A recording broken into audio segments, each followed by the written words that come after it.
الحمدللہ رب العالمین والصلاة والسلام علی سید الانبیاء والمرسلین اما بعد بسم اللہ الرحمن الرحیم اللہم صلی علی محمد وعلی آل محمد وبارک وسلم۔ ناظرین کرام، آپ کو تعلیمات قرآن سیریز میں خوش آمدید کہتے ہیں اور انشاءاللہ آج بھی قرآن حکیم کے ایک پارے کے حوالے سے گفتگو ہمارے سامنے آئے گی اور آج ہم 22 پارے کا مطالعہ آپ کی خدمت میں پیش کریں گے۔ آئیے سب سے پہلے تعارف آپ کے سامنے رکھتے ہیں ہمیشہ کی طرح۔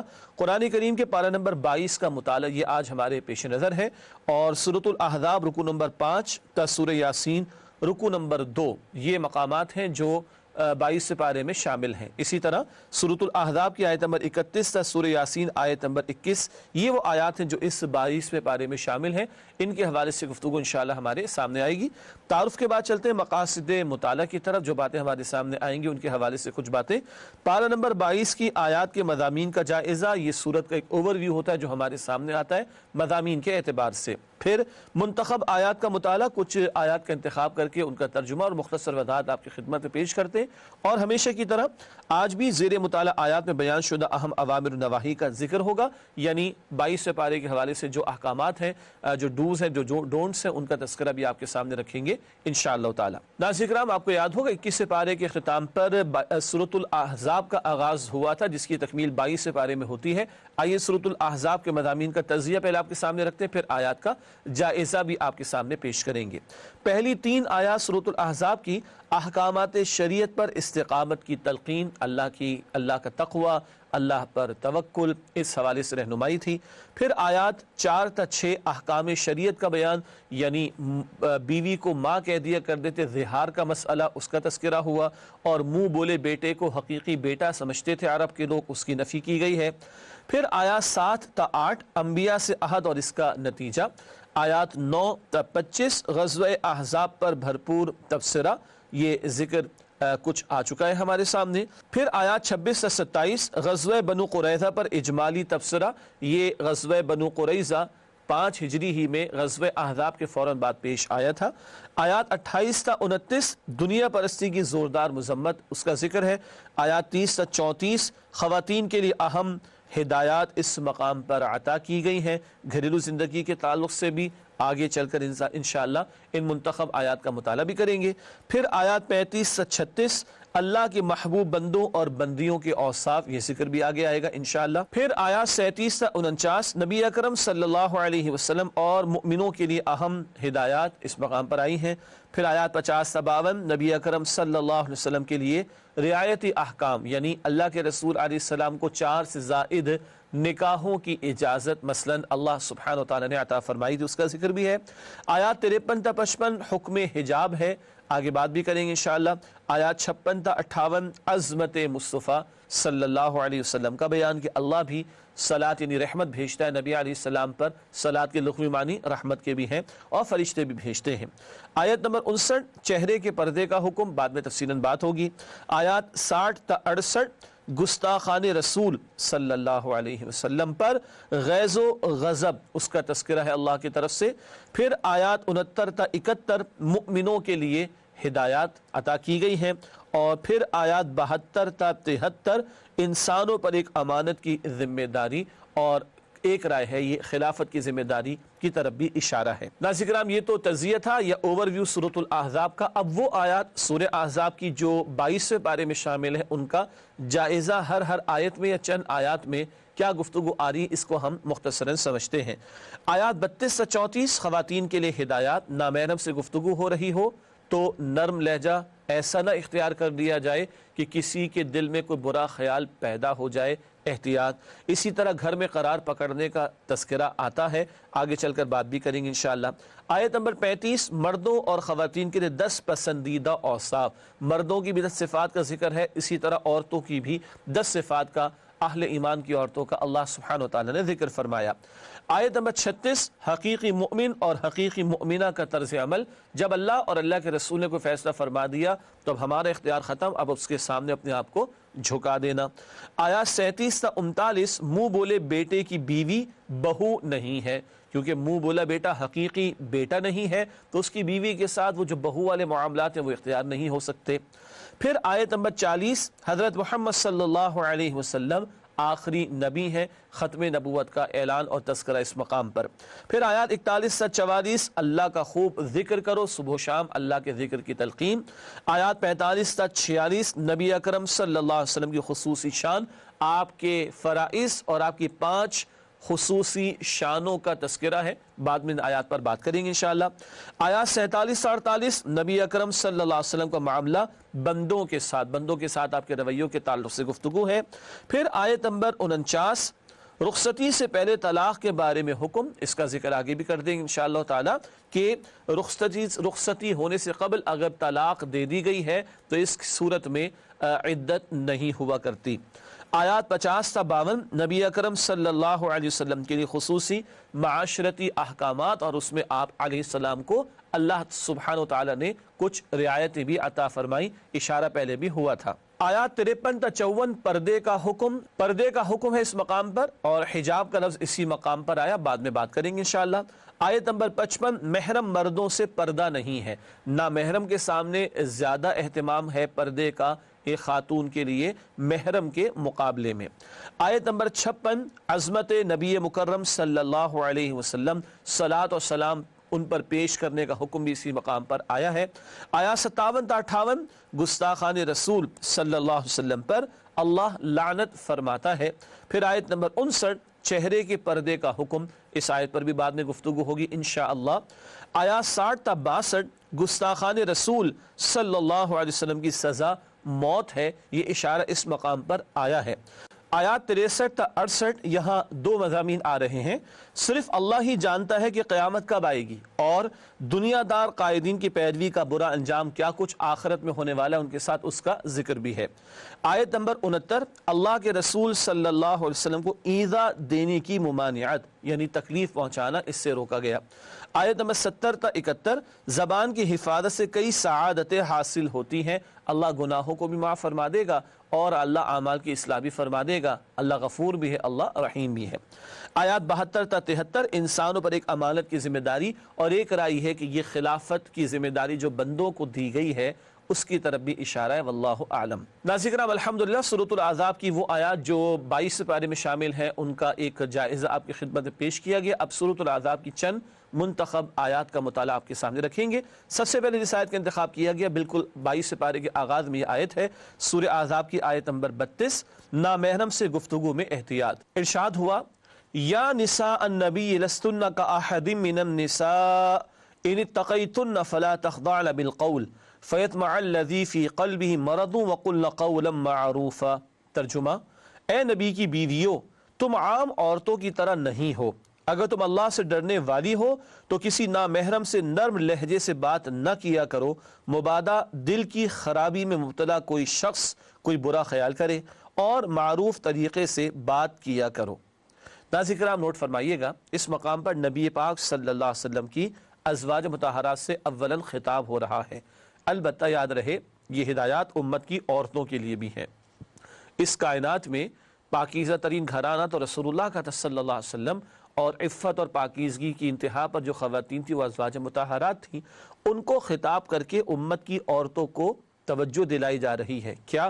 جب کسی نامحرم سے گفتگو کرنی ہے، کسی خاتون کو ضرورت پیش آ سکتی ہے تو ضرورت کی بات کی جائے، اور انداز میں کوئی ایسی لوچ یا ایسی نرمی نہ آ جائے کہ کہیں کسی کے دل میں کوئی خرابی میں مبتلا ہے اور وہ کوئی برا خیال پیدا کر لے، اس سے احتیاط کرنے کو کہا گیا۔ البتہ فرمایا گیا کہ معروف طریقے سے بات کیا کرو، اگر ضرورت پڑ جائے تو بھلے طریقے پر بات تو ہو، لیکن گفتگو کا انداز ایسا لوچ والا یا نرم نہ ہو کہ کسی کے دل میں کوئی برا خیال کوئی پیدا ہو جائے۔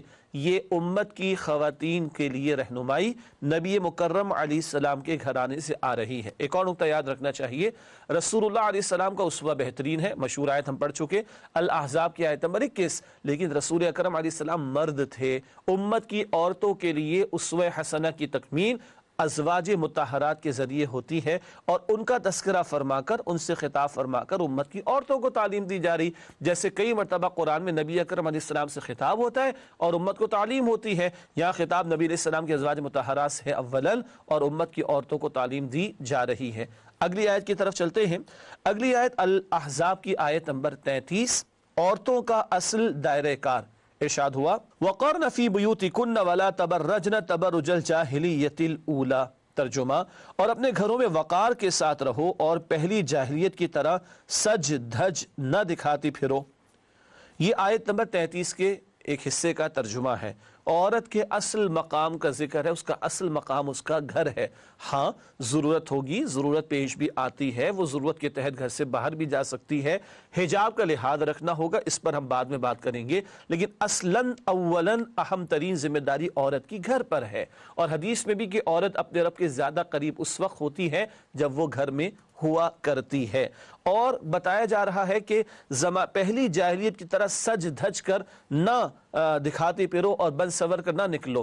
پہلی جاہلیت کہا ہے تو علماء نے لکھا کہ کوئی دوسری جاہلیت بھی آنے والی ہوگی، اور وہ آج کا دور ہے کہ عورت کو بالکل نمایاں کر کے باہر لا کر کھڑا کر دیا گیا۔ آپ نے کبھی غور فرمایا، ہم مغربی معاشروں کے پروگرامز بھی کبھی دیکھتے ہوں گے یا دیکھتے ہیں، اور معذرت کے ساتھ کچھ لوگوں نے موویز وغیرہ میں بھی کبھی دیکھا ہوگا کہ جناب شدید سردی ہے اور ایک صاحب جو ہے، صاحب مرد، وہ پورے سوٹ کے اندر ہیں، ٹائی بھی کس کر باندھی ہوئی ہے، مفلر بھی پہنا ہوا ہے اور ہیٹ بھی پہنا ہوا ہے، پورا جسم چھپا ہوا ہے، اور ساتھ محترمہ چل رہی ہیں معذرت کے ساتھ نیم اوریہ لباس کے اندر۔ کیا اس کو سردی نہیں لگتی ہوگی؟ اللہ اکبر کبیرہ، اتنا نمایاں کر دیا جائے، معاذ اللہ۔ کبھی گورباچوف نے کہا تھا، USSR کا جو پریزیڈنٹ تھا، کہ ہمیں ایک ایسی تحریک چلانی چاہیے کہ جس عورت کو ہم گھر سے باہر لے آئے اس کو اس کے اصل مقام گھر تک کیسے لے جایا جائے۔ یہ فطری بات ہے۔ اللہ نے گھر کی ذمہ داریوں کے لیے عورت کو حوصلہ دیا ہے، صلاحیتیں دی ہیں، اور گھر سے باہر کے کاموں کے اعتبار سے، عمومی اعتبار سے مرد کو حوصلہ اور جسمانی مشقتیں برداشت کرنے کا حوصلہ عطا کیا ہے۔ یہ ہے عورت کی اصل ذمہ داری۔ ماؤں کی گود میں ہی اللہ کے نیک بندے پلتے ہیں، اور نیپولین بھی کبھی یہ کہہ دیا کرتا ہے، دنیا داری کی بات چلے ٹھیک ہے کر لیتے ہیں تھوڑی سی دیر کے لیے، کہ تم مجھے بہترین مائیں دو، میں تمہیں بہترین قوم دینے کو تیار ہوں۔ تو آج اگر یہ ماں اپنا اصل کردار ادا کرے گی تو واقعتاً مستقبل کی نسل، ایک ذمہ دار نسل ہمیں میسر آ سکے گی۔ ناظرین کرام، اس کے بعد اگلی آیت نمبر 36 کا انتخاب کیا گیا سورۃ الاحزاب کی، اطاعت الہی اور رسول صلی اللہ علیہ وسلم، یعنی اللہ کی اطاعت اور اللہ کے رسول علیہ السلام کی اطاعت کی تلقین ہے۔ فرمایا وَمَا كَانَ لِمُؤْمِنٍ وَلَا مُؤْمِنَةٍ إِذَا قَضَى اللَّهُ وَرَسُولُهُ أَمْرًا أَن يَكُونَ لَهُمُ الْخِيَرَةُ مِنْ أَمْرِهِمْ وَمَن يَعْصِ اللَّهَ وَرَسُولَهُ فَقَدْ ضَلَّ ضَلَالًا مُبِينًا۔ ترجمہ، اور کسی مومن مرد اور مومن عورت کو حق نہیں ہے کہ جب اللہ اور اس کا رسول کوئی فیصلہ فرما دیں تو وہ اس کام میں اپنا بھی کچھ اختیار سمجھیں، اور جو کوئی اللہ اور اس کے رسول کی نافرمانی کرے تو وہ واضح گمراہی میں پڑ گیا۔ یعنی اللہ نے حکم دے دیا، اللہ کے رسول علیہ السلام نے حکم دے دیا، تو مومن کا اختیار تو ختم ہو گیا۔ اللہ مالک ہے ہماری جان کا بھی، جی، اور اس کا حکم بالاتر رہے۔ اور سورہ احزاب کی آیت نمبر 6 میں پڑھ چکے، نبی علیہ السلام ایمان والوں کے نزدیک ان کی جانوں سے بڑھ کر بھی عزیز اور محترم ہیں۔ تو جب اللہ اور اللہ کے پیغمبر نے کوئی فیصلہ دے دیا، ان کا ایک حکم سامنے آ گیا، تو اب میری اور آپ کی چوائس ختم ہو گئی، اب تو عمل ہی کرنا ہے اور اپنے آپ کو جھکانا ہے۔ یہ ہے مؤمنانہ شان جو مطلوب اہل ایمان سے اللہ اور اس کے رسول علیہ السلام کی اطاعت کے تعلق سے۔ اگلی آیت نمبر ہے 53، حجاب کا حکم۔ جی ہاں، حجاب کا حکم۔ بہت سے لوگ ہیں جو کہتے ہیں کہ قرآن میں حجاب کا ذکر نہیں ہے، لگتا ہے کہ ان کی عقلوں پر شاید پردہ پڑ چکا ہے یا آنکھیں شاید دیکھ نہیں پاتی۔ خود حجاب کا لفظ اس آیت میں آ رہا ہے۔ ارشاد ہوا اذا سألتموهن متاعا فاسألوهن من وراء حجاب۔ ناظرین کرام غور کیجئے گا، یہاں وقف کیا جا رہا ہے اور لفظ حجاب ہی بن رہا ہے، غور کیجئے گا۔ اذا سألتموهن متاعا فاسألوهن من وراء حجاب ذلكم اطہر لقلوبكم وقلوبهم۔ ترجمہ، اور جب تم نبی کی بیویوں سے کوئی چیز طلب کرو تو پردے کے پیچھے سے طلب کرو، یہی تمہارے اور ان کے دلوں کے لیے سب سے زیادہ پاکیزگی کی بات ہے۔ یہ آیت نمبر 53 کا ہوا ترجمہ، اور اولین یہ خطاب ہوا صحابہ کرام سے۔ انبیاء کے بعد مقدس ترین جماعت صحابہ کرام کی، ان کو حکم ہے نبی پاک علیہ السلام کی ازواج مطہرات سے کچھ پوچھنا ہو یا سوال کرنا ہو، کچھ مانگنا ہو تو پردے کے حجاب کے پیچھے سے مانگنا۔ پاکیزہ ترین ہستیاں صحابہ کرام کی اور پاکیزہ ترین خواتین ازواج مطہرات، اور قرآن کہہ رہا ہے یہ تمہارے دلوں کے لیے اور ان کے دلوں کے لیے پاکیزہ بات ہے۔ سبحان اللہ، مجھے اور آپ کو اور آج امت کے افراد کو کس قدر عفت کی، پاکیزگی کی اور احتیاط کی ضرورت ہے اندازہ کیا جا سکتا ہے۔ یہ حجاب کے بارے میں ایک حکم آیا ہے۔ اور آگے چلتے ہیں، اگلی آیت کا انتخاب کیا گیا ہے اور وہ آیت نمبر ہے 56، نبی کریم صلی اللہ علیہ وسلم پر درود و سلام کا حکم۔ ارشاد ہو رہا ہے اس مقام پر، ان اللہ وملائکتہ یصلون علی النبی یا ایھا الذین آمنوا صلوا علیہ وسلموا تسلیما۔ ترجمہ، بے شک اللہ اور اس کے فرشتے نبی صلی اللہ علیہ وآلہ وسلم پر درود بھیجتے ہیں، اے ایمان والو تم بھی ان پر درود اور سلام بھیجا کرو جیسا کہ سلام بھیجنے کا حق ہے۔ یہ آیت نمبر 56 کا ترجمہ ہوا مشہور آیت ہے۔ اللہ صلاۃ کا لفظ، ویسے تو اقیم الصلاۃ نماز قائم کرو، لیکن صلاۃ کی لغوی لٹرل میننگ ہے رحمت۔ اللہ رحمت نازل فرماتا ہے نبی علیہ السلام پر، فرشتے رحمتوں کے نزول کی دعا کرتے، ایمان والے تم بھی رحمت کی دعا کرو نبی علیہ السلام کے لیے اور سلام بھیجو۔ اللہ مجھے اور آپ کو توفیق عطا فرمائے۔ جمعے کے دن کثرت سے درود پیش کرنے کا، بھیجنے کا حکم دیا نبی اکرم صلی اللہ علیہ وسلم نے، عمومی انداز سے بھی زیادہ سے زیادہ اس کا اہتمام کرنا چاہیے۔ حدیث سے ذکر آتا ہے تم ایک مرتبہ مجھ پر درود بھیج تو اللہ تم پر 10 مرتبہ رحمت نازل فرمائے گا۔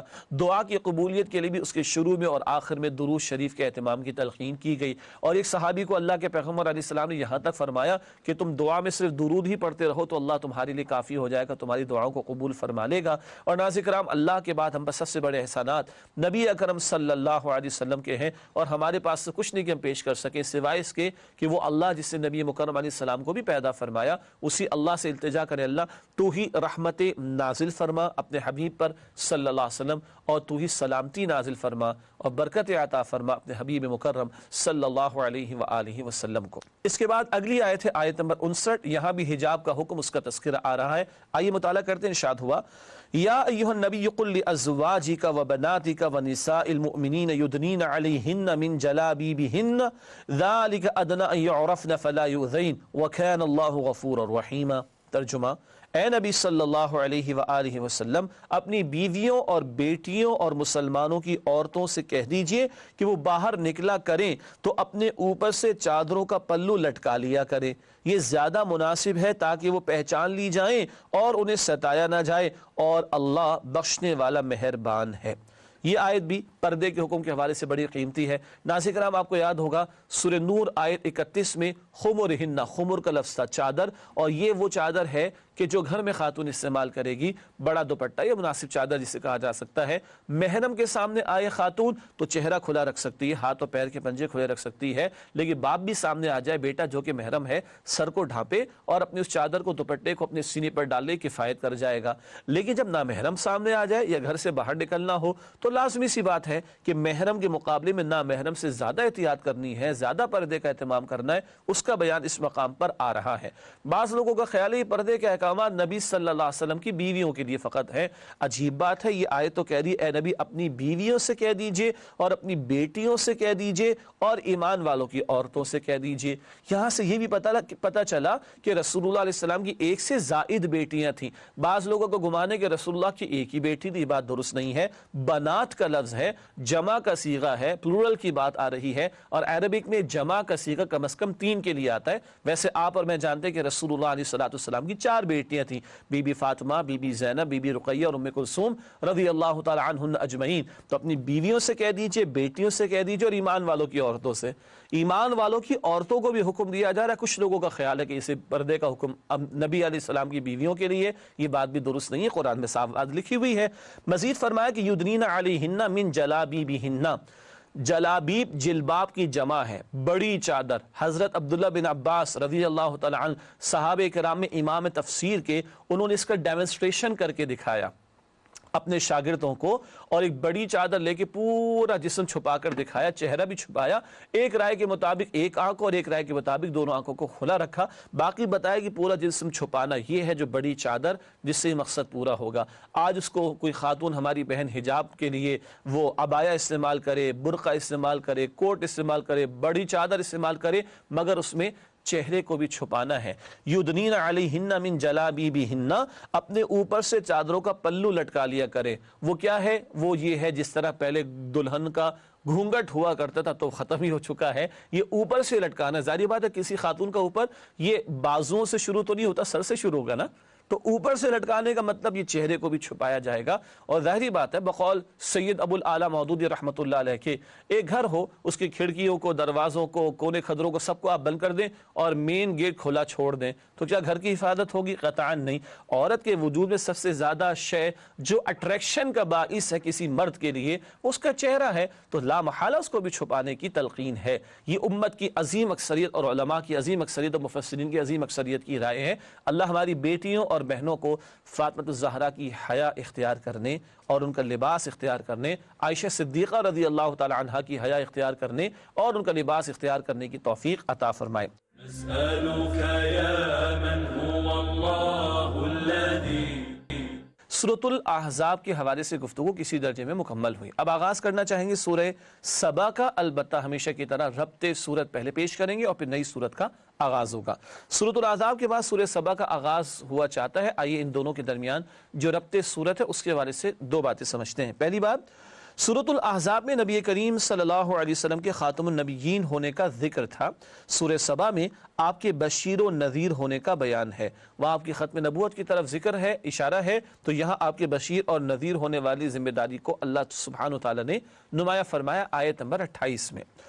سورۃ الاحزاب میں منافقین کے اعتراضات کا بیان تھا۔ سورہ سبا میں مشرکین مکہ کے اعتراضات کا ذکر ہے۔ اور نوٹ کیجئے گا سورہ احزاب مدنی صورت ہے تو منافقین مدنی دور میں تھے، ان کے اعتراضات کا ذکر ہے، معاذ اللہ کہہ رہا ہوں ان کے اعتراضات کرنے پر۔ اور سورہ سبا مکی صورت ہے، چنانچہ وہاں مشرکین مکہ کے اعتراضات کا ذکر ہمارے سامنے آتا ہے۔ ناظرین کرام بات کو آگے بڑھاتے ہیں اور سورہ سبا کے مضامین کا تجزیہ آپ کے سامنے رکھتے ہیں ایک اوور ویو کے طور پر۔ پہلی 9 آیات عظمت و قدرت باری تعالی، مکی صورت ہے، توحید کے دلائل کا ذکر ہو رہا ہے۔ پھر آیات 10 تا 14 حضرت داؤد علیہ السلام اور حضرت سلیمان علیہ السلام پر عنایات باری تعالی، یہ دونوں اللہ کے پیغمبر ہیں، اللہ نے ان کو بڑی بادشاہتیں بھی عطا فرمائی اور بھی انعامات سے نوازا۔ آیات 15 تا 21 قوم سبا کی ناشکری، داؤد علیہ السلام، سلیمان علیہ السلام تو شکر گزار بندے تھے، ان کا ذکر ہوا ہے، البتہ قوم سبا ایک ناشکری قوم تھی، ان کی ناشکری کا ذکر ہوا ہے۔ آیات 22 تا 30 مشرکین کی گمراہیوں کی زوردار نفی۔ پھر آیات 31 تا 33 گمراہ قائدین کی پیروی کا حسرت ناک انجام، ان کی پیروی کرنے والے کل حسرتیں کریں گے کاش ان کے پیچھے نہ چلے ہوتے۔ آیات 34 تا 39 مالداروں کی گمراہی کی اصلاح، وہ لوگ مال و دولت کی محبت میں مبتلا ہوتے ہیں ان کی اصلاح کی طرف توجہ دلائی گئی ہے۔ اور آخر میں آیات 40 تا 54 شرک کرنے والوں پر اتمام حجت، کہ کوئی دلیل تمہارے پاس شرک ہے نہیں، جانتے بوجھتے تم یہ گمراہی پر اڑے ہو تو کل اس کا نتیجہ بھی عذاب کی صورت میں تمہارے سامنے آئے گا۔ ناظرین کرام اس کے بعد چلتے ہیں سورہ سبا کے مضامین کے جائزے کی طرف، یعنی تجزیے میں ہم اوور ویو آپ کے سامنے رکھتے ہیں، جائزے میں ایک ایک یا دو آیات کا تجزیہ اور ان کا ایک مضمون آپ کے سامنے رکھا جاتا ہے۔ سورہ سبا کا جائزہ، پہلی 2 آیات عظمت باری تعالی، اللہ کی حمد و ثنا اور اس کی تخلیق کے شاہکار اس کا ذکر ہے۔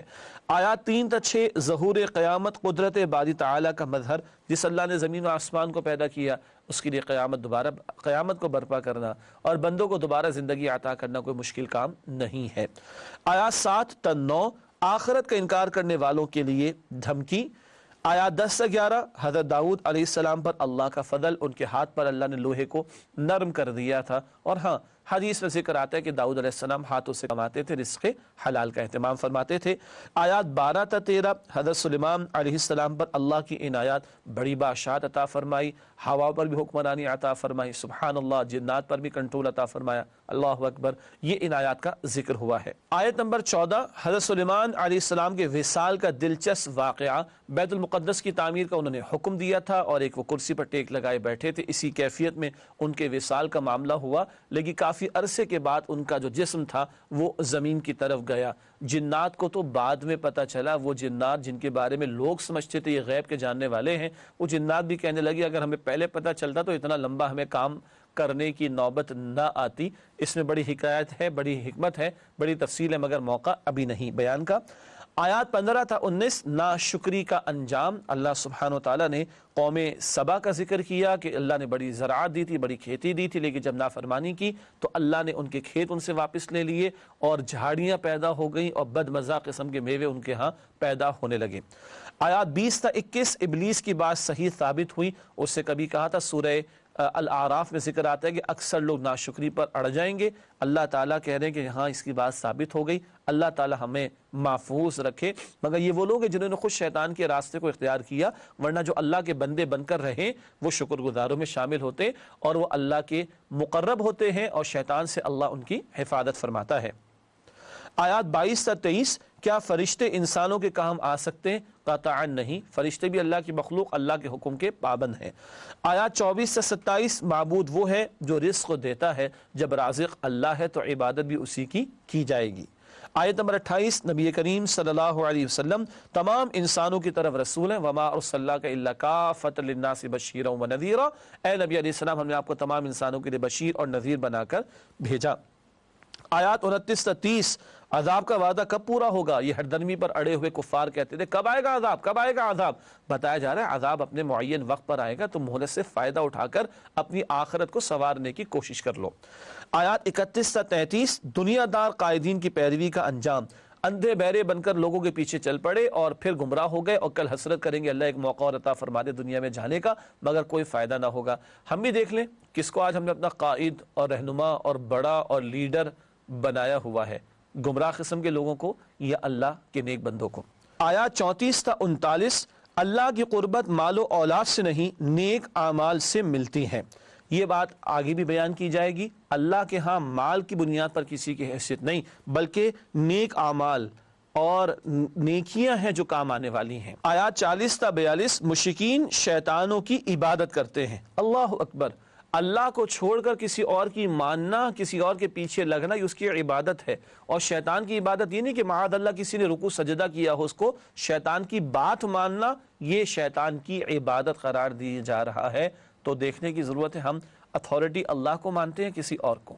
آیات 43 تا 45، شرک کرنے والوں کی ہٹ دھرمی، اڑے ہوئے ہیں، جانتے بوجھتے حق کو رد کر رہے ہیں اور حق قبول کرنے پر آمادہ دکھائی نہیں دیتے. آیات 46 تا 50، سمجھانے کا دلسوز اسلوب، تمہاری خیر خواہی چاہتے ہیں اللہ کے پیغمبر صلی اللہ علیہ وسلم، تمہاری قوم میں سے ہیں، تمہیں سمجھاتے ہیں، عربوں میں سے تھے، اولین مشرکین مکہ کو سمجھا رہے ہیں اور اللہ کی طرف بلا رہے ہیں، تمہارے ساتھ ہمدردی کرتے ہوئے تم ہو کے مان کے نہیں دیتے. آیات 51 تا 54، عذاب آنے کے بعد توبہ قبول نہ ہوگی. مہلت سے پہلے یعنی مہلت ختم ہونے سے پہلے فائدہ اٹھا لیا تو اٹھا لیا، لیکن مہلت ختم عذاب آ جائے تو پھر توبہ قبول نہیں ہوتی. اللہ تعالیٰ مجھے اور آپ کو محفوظ رکھے. الحمدللہ مسلمان ہیں اور مہلت ہماری بھی کچھ باقی ہے، پتہ نہیں کب یہ ابھی ختم ہو جائے. اس سے پہلے اللہ مجھے اور آپ کو سچی توبہ کی اور ہمارے اعمال کی اصلاح کی توفیق عطا فرمائے. ناظرین کرام، الحمدللہ سورہ سبا کی آیات کا جائزہ آپ کی خدمت میں پیش کیا گیا. اب چلتے ہیں منتخب آیات کے مطالعے کی طرف. منتخب آیات کے مطالعے کے حوالے سے سورہ سبا میں سے ایک ہی آیت کا ہم نے انتخاب کیا ہے، آئیے اس کا مطالعہ کریں، اور وہ ہے آیت نمبر 37 جس کا تذکرہ بھی ہوا. قرب الہی کے ذرائع. ارشاد ہو رہا ہے وما اموالکم ولا اولادکم باللتی تقربکم عندنا زلفا الا من آمن وعمل صالحا فاولئک لهم جزاء الضعف بما عملوا وهم فی الغرفات آمنون. ترجمہ، اور تمہارے مال اور اولاد ایسی چیز نہیں کہ تمہیں ہمارا مقرب بنا دیں، ہاں ہمارے مقرب وہ ہیں جو ایمان لائے اور نیک اعمال کرتے رہے، ایسے ہی لوگوں کو ان کے اعمال کے سبب دگنا بدلہ ملے گا اور وہ امن کے ساتھ جنت کے بالا خانوں میں رہیں گے. یہ آیت نمبر 37 کا ہوا ترجمہ. کیا بتایا جا رہا ہے؟ مال اولاد کام آنے والی شے نہیں، نیک اعمال کام آنے والے ہیں. ہاں حلال پہ مال کمائیں، جائز میں خرچ کریں، اجر بھی ملے گا. اولاد کو نیک بنائیں، صدقہ جاریہ بنائیں، ثواب ہی ثواب ملے گا. نقطہ نظر کلیئر رہے، اصل عبادات اور اصل نیکیاں اللہ کی فرما برداری کی روش کے ساتھ جو کچھ ہم نے کیا وہ اصل پونجی ہے. مال، اولاد، اسباب، فیم، قدرت، طاقت، اتھارٹی، کرسی، اس کی بنیاد پر کسی کی کوئی ویلیو اللہ کے نگاہوں میں نہیں ہے. نسألك يا من هو الله الذي. ناظرین کرام، الحمدللہ سورہ سبا کی ایک منتخب آیت کا مطالعہ آپ کے سامنے پیش کیا گیا. ناظرین کرام، اس کے بعد سورہ فاطر کا آغاز کرتے ہیں. پہلے اس کے مضامین کا تجزیہ ایک اوور ویو کی صورت میں. پہلی 26 آیات عظمت و قدرت باری تعالیٰ اور نبی اکرم صلی اللہ علیہ وسلم کی دل جوئی.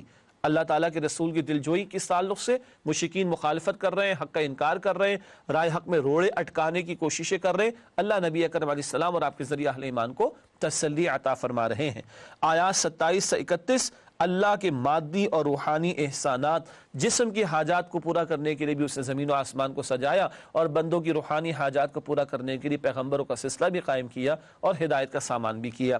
آیات 32 تا 37 شکر گزاری اور ناشکری کا انجام بیان ہوا ہے۔ آیات 38 تا 45 پھر عظمت و قدرت باری تعالیٰ کا ذکر ہوا۔ مکی صورتوں میں بار بار توحید باری تعالیٰ کے دلائل پیش کیے جاتے ہیں۔ ناظرین کرام، سورہ فاطر کے مضامین کا تجزیہ یعنی ایک اوورویو آپ کے سامنے پیش کیا گیا۔ آئیے ناظرین کرام اب سورہ فاطر کی آیات کا جائزہ یعنی کیا کیا ٹاپکس آ رہے ہیں آیت با آیت اس پر بات کرتے ہیں۔ سورہ فاطر کی آیات کے جائزے میں سب سے پہلے پہلی 4 آیات کا بیان، اللہ کی قدرت کے مظاہر، اللہ کی حمد و ثنا کا بیان، اور اللہ سبحانہ و تعالیٰ نے فرشتوں کو بنایا 2 پر والے، 3 پر والے، 4 پر والے بھی، اور حدیث میں ہے کہ جبریل امین علیہ السلام کے 600 پر ہیں۔ اللہ اکبر۔ آیات 5 تا 7 دنیا اور شیطان کے فریب سے بچو، بتایا گیا شیطان تمہارا دشمن ہے، تم بھی اس کو دشمن سمجھو اور دشمنی اختیار کرو۔ آیت نمبر 8 بد نصیبی کی انتہا، برائی پر فخر کرنا، یہ پرلے درجے کی گمراہی ہے کہ گناہ کر کر اس میں انسان فخر جتائے، معاذ اللہ۔ آیت نمبر 9 زمین کو زندہ کرنے والا تمہیں بھی زندہ کرے گا، مردہ زمین کو اللہ زندگی دیتا ہے، تمہارے مردہ ہو جانے کے بعد وہی تمہیں زندگی دوبارہ عطا کرے گا۔ آیت نمبر 10 عزت قرآن کے ذریعے ملے گی، اللہ کے کلام کو تھامو گے اللہ دنیا اور آخرت دونوں کی بھلائیاں عطا فرمائے گا۔ آیت نمبر 11 ہر انسان سراپا اللہ کے اختیار میں ہے، بس عمل کا اللہ نے تھوڑا سا موقع دیا، ورنہ تو یہ وجود بھی اللہ ہی کے اختیار میں ہے نا، ورنہ سفید بال کسی کو پسند ہے، غور فرما لیجئے گا۔ اگلی آیت نمبر 12 دریا و سمندر اللہ کی نعمت و قدرت کے شاہکار، جن سے تم تازہ گوشت مچھلیوں کی صورت میں بھی حاصل کرتے ہو اور چیزیں بھی۔ آیات 13 تا 14 خود ساختہ معبودوں کی بے بسی، یہ بیچارے کچھ پیدا بھی نہیں کر سکتے، ان کو تم نے معبود بنائے تو خود بنائے گئے ہیں، اور جو بنایا گیا ہو وہ مخلوق، اور جو مخلوق ہے وہ خالق نہیں، اور جو خالق نہیں وہ معبود نہیں ہو سکتا۔ آیات 15 تا 18 اللہ غنی اور ہم فقیر ہیں، سبحان اللہ۔ اللہ فرماتے ہیں انسانوں تم سب کے سب فقیر ہو، کس کے؟ اللہ کے، اور اللہ کیا ہے؟ غنی، اللہ بے نیاز۔ آیات 19 سے 26 بے ضمیر انسان در حقیقت اندھا اور بہرا ہے، جو اپنی فطرت کی پکار پر لبیک نہیں کہتا، توحید کے دلائل فطرت میں موجود ہیں، ودیع شدہ بلٹ ان ہے، توجہ نہیں کرتا، وہ گویا کہ پھر اندھا اور بہرا ہی ہو چکا ہے۔ آیات 27 سے 28 اللہ کی قدرت کا حسین کرشمہ، کائنات کی رنگا رنگی، زمین میں دیکھو، پہاڑوں کو دیکھو، سرخ رنگ کے بھی ہیں، سفید رنگ کے بھی ہیں، اور کالے رنگ کے بھی ہیں، رنگا رنگی ہے اللہ کی اس کائنات اور تخلیق میں۔ آیات 29 تا 30 ایسی تجارت جس میں نقصان ہے ہی نہیں، جو اللہ کی کتاب کو تھامیں، نماز قائم کریں، اللہ کی راہ میں مال خرچ کریں، ایسی تجارت کرنے والے ہیں کہ جو تجارت کبھی ختم نہیں ہوگی، آخرت کی کامیابی۔ آیات 31 تا 32 قرآن حکیم کے حوالے سے 3 کردار، کچھ آگے بڑھ کر تھامیں گے، کچھ ملا جلا رجحان، کچھ پیچھے رہ جائیں گے۔ اللہ ہمیں آگے بڑھ کر قرآن کو تھامنے اور اس کے تقاضوں اور حقوق کو ادا کرنے کی توفیق عطا فرمائے۔ آیات 33 سے 35 نیکیوں میں سبقت کرنے والوں کا انجام ہمیشہ کی زندگی اور جنت کی ہمیشہ کی نعمتیں ان کو عطا ہوں گی۔ آیات 36 سے 37 نافرمانوں کا حسرت ناک انجام، تمنا کریں گے دنیا میں جانے کا دوبارہ موقع مل جائے، کافر مجرمین گناہگار، لیکن چانس ایک ہی دفعہ اللہ نے دنیا میں دیا۔ آیات 38 تا 39 گھاٹے کا سودا مت کرو، یہ عارضی دنیا کے چکر میں پڑھ کر ہمیشہ کی آخرت کی زندگی کو فراموش نہ کرو۔ آیات 40 تا 41 خود ساختہ معبودوں نے کیا تخلیق کیا ہے، زمین میں آسمان میں کوئی ذرہ برابر بھی شے انہوں نے پیدا کی ہے تو کیوں ان کو معبود بنائے بیٹھے ہو، مشرکین سے سوال۔ آیات 42 سے 43 مشرکین مکہ کی محرومی، کتنا پیارا کلام ان کی زبان میں آیا، انہی میں سے رسالت مآب علیہ السلام تشریف لائے، مگر یہ ہٹ دھرمی پر اڑ کر انکار کر رہے ہیں حق کا۔ اور آخر میں آیات 44 تا 45 اللہ کو کوئی عاجز نہیں کر سکتا، اللہ کی کتاب، اس کے احکامات کو، اللہ کے دین کو کوئی ہرا نہیں سکتا، اللہ کو عاجز نہیں کر سکتا، یعنی اس کے احکامات کو ناکام نہیں کر سکتا۔ ناظرین کرام الحمدللہ سورہ فاطر کی آیات کا جائزہ بھی آپ کے سامنے رکھا گیا۔ اب چند منتخب آیات کا مطالعہ سورت کے تعلق سے پیش کریں گے۔ سب سے پہلے آیات 5 تا 6 دنیاوی زندگی اور شیطان کا دھوکہ، ارشاد ہو رہا ہے یا ایھا الناس ان وعد اللہ حق فلا تغرنکم الحیاۃ الدنیا ولا یغرنکم باللہ الغرور ان الشیطان لکم عدو فاتخذوہ عدوا انما یدعو حزبہ لیکونوا من اصحاب السعیر۔ ترجمہ، لوگو اللہ کا وعدہ سچا ہے تو تمہیں دنیا کی زندگی دھوکے میں نہ ڈال دے اور نہ دھوکے باز شیطان تمہیں فریب دے، بے شک شیطان تمہارا دشمن ہے تو تم بھی اسے دشمن ہی سمجھو، وہ اپنے پیرووں کے گروہ کو بلاتا ہے تاکہ وہ دوزخ والوں میں سے ہو جائیں۔ یہ آیت نمبر 5 اور 6 کا ترجمہ سورہ فاطر کے تعلق سے۔ پہلی بات، یہ دنیا کی زندگی کے دھوکے میں نہ پڑ جانا، یہ پانی کا بلبلہ ہے، موت آئے گی تب تم جاگو گے، اصل زندگی آخرت کی ہے۔ اور بہت بڑا دھوکے باز شیطان اسی دنیا کے چکر میں پھنسا کر آخرت سے تمہیں دور نہ کر دے۔ اور یاد رکھنا، وہ دشمن ہے، تم بھی اس کو دشمن سمجھو۔ 24 گھنٹے پچھلے ذرا جائزہ لے لیں، ہم نے کتنی مرتبہ شیطان کو یاد رکھا کہ وہ دشمن ہے اور اس سے ہمیں بچنا ہے اور اللہ کی پناہ میں آنے کی التجا بھی کرنی ہے۔ کیا واقعی ہم اسے اپنا دشمن مانتے ہیں؟ ناظرین کرام، اس کے بعد اگلی آیت جس کا انتخاب کیا گیا وہ آیت نمبر 10 ہے۔ عزت کے لیے پاکیزہ بات اور عمل دونوں ضروری ہیں۔ ارشاد ہو رہا ہے، من کان یرید العزت فللہ العزت جمیعا الیہ یصعد الکلم الطیب والعمل الصالح یرفعہ۔ ترجمہ، جو شخص عزت کا طلبگار ہے تو عزت تو سب اللہ ہی کی ہے، اسی کی طرف پاکیزہ کلمات چڑھتے ہیں اور نیک عمل ان کو بلند کرتا ہے۔ دو باتیں ہیں، نظریہ بھی نیک ہو، اچھا ہو، ہم ایمان کہیں، اور اعمال بھی اچھے ہوں، تو پھر اللہ کے ہاں قبولیت کا معاملہ بھی بنے گا۔ ایمان بھی ضروری، نیک بات بھی ضروری، اور عمل بھی ضروری، عمل صالح بھی ضروری ہے اللہ کے ہاں عزت پانے کے لیے۔ اس کے بعد اگلی آیت جس کا انتخاب کیا گیا آیت نمبر 18، کوئی کسی کا بوجھ نہ اٹھائے گا۔ ارشاد ہوا، وَلَا تَزِرُ وَازِرَةٌ وِزْرَ أُخْرَى وَإِن تَدْعُ مُثْقَلَةٌ إِلَىٰ حِمْلِهَا لَا يُحْمَلْ مِنْهُ شَيْءٌ وَلَوْ كَانَ ذَا قُرْبَىٰ۔ ترجمہ، اور کوئی بوجھ اٹھانے والا دوسرے کا بوجھ نہیں اٹھائے گا، اور کوئی بوجھ میں دبا ہوا اپنا بوجھ بٹانے کے لیے کسی کو بلائے گا تو وہ اس میں سے کچھ بھی نہ اٹھائے گا اگرچہ رشتہ دار ہی ہو۔ ہر ایک نے اپنا بوجھ خود اٹھانا ہے۔ باپ روٹی کھائے، بیٹے کی بھوک نہیں مٹتی، بیٹا کڑوی دوا پی لے تو باپ کو شفا نہیں ملتی اگر وہ بیمار ہو۔ ہر ایک اپنا جواب خود دے گا۔ اللہ ہم سب کے حساب کو آسان فرمائے۔ اگلی آیت جس کا انتخاب کیا کہ ناظرین کرام سورہ فاطر کی آیت نمبر 29، دائمی تجارت۔ ارشاد ہوا، ان الذين يتلون كتاب الله واقاموا الصلاة وانفقوا مما رزقناهم سرا وعلانية يرجون تجارة لن تبور۔ ترجمہ، جو لوگ کتاب اللہ کی تلاوت کرتے ہیں اور نماز قائم کرتے ہیں اور جو کچھ ہم نے ان کو دیا ہے اس میں سے پوشیدہ اور ظاہر خرچ کرتے ہیں، وہ ایسی تجارت کے امیدوار ہیں جو کبھی خسارے میں نہ ہوگی۔ یہ تو آخرت والی تجارت، ہمیشہ کے فائدے کی بات ہو رہی، تو اس میں خسارہ کیسے ہو سکتا ہے؟ ناظرین کرام، اس کے بعد سورہ یاسین کا آغاز ہوتا ہے 22 پارے کے اختتام پر۔ آیات 1 تا 32 دو رکوع ہیں ایمان بالرسالت پر۔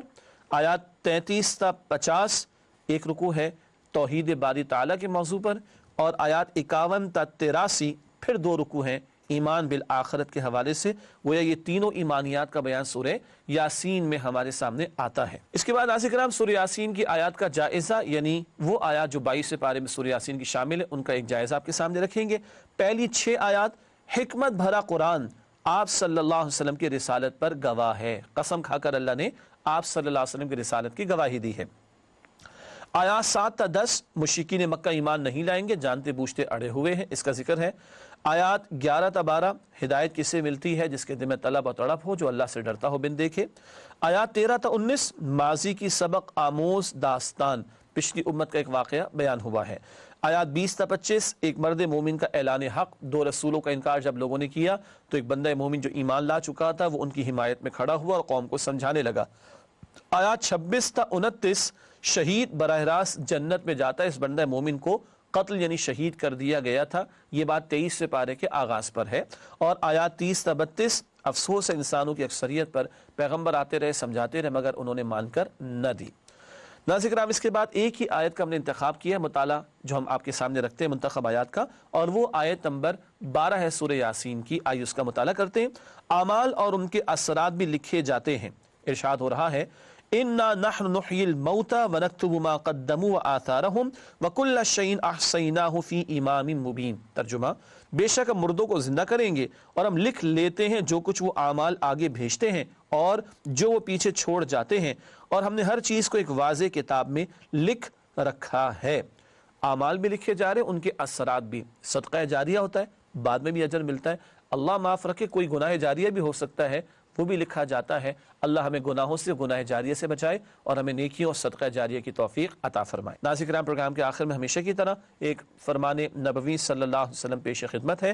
جو لوگ اللہ کے گھروں میں سے کسی گھر میں اللہ کی کتاب کی تلاوت کرتے اور اس کی تعلیم میں مصروف ہوتے ہیں، ان پر سکینہ نازل ہوتی ہے اور رحمت انہیں ڈھانپ لیتی ہے، اور فرشتے انہیں گھیر لیتے ہیں اور اللہ تعالیٰ ان کا ذکر اپنے پاس موجود فرشتوں کی محفل میں کرتے ہیں۔